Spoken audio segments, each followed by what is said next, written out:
Mari Maricón Puché, mi nombre es Onésima Lienqueo, soy fundadora de la Red por la Defensa de la Infancia, que es una organización que trabaja en la protección y defensa de niños y niñas que han sido víctimas de la militarización en nuestros territorios en Gualmapu y que han sufrido vulneraciones graves por parte del Estado y principalmente por parte de las policías.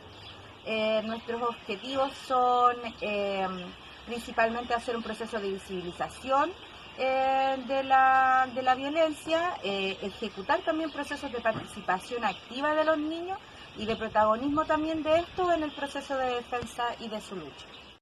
Frente a al despertar chileno, al llamado despertar chileno, creo que es un cúmulo de situaciones de desigualdad en el cual el poder económico, el poder político, el poder de los privados ha ido abusando a lo que se llamó la revuelta el 18 de octubre. Esto más que nada es como un cúmulo de situaciones de post-dictadura e incluso antes. Es una situación lamentable, una situación que la gente se agotó respecto a las desigualdades que han habido por parte de los gobiernos que se han hecho parte luego de la dictadura, por parte de los privados también, y de cómo las desigualdades sociales se han ido haciendo presentes también desde una mirada también bien invisibilizadora también de la protesta social respecto a los estados y también criminalizadora también por algunos grupos también de derecha principalmente y también del sector económico alto de Chile.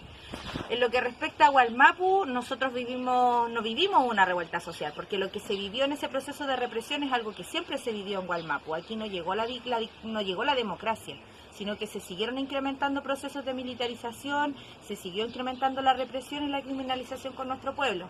De cierta forma es bueno que el Estado, que Chile haya despertado y que haya podido levantar procesos de lucha, y esperamos que esto sea continuo. Respecto a al proceso constituyente y la posibilidad también de que los pueblos originarios formen parte de esto, bueno, ya está claro el tema de los escaños reservados de los pueblos originarios dentro del proceso de la Constitución, pero creo que esto va mucho más allá que un reconocimiento constitucional. Creo que cuando uno quiere reconocer o cuando uno dice reconocer al otro, lo reconoce con todos sus derechos.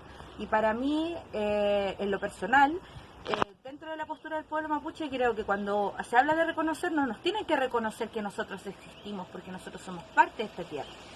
Cuando se reconozca el territorio, se reconozca la historia, se reconozca las vulneraciones de derechos humanos que hemos vivido, la criminalización que se ha vivido por nuestra gente y por nuestro pueblo, recién ahí podemos hablar de un proceso de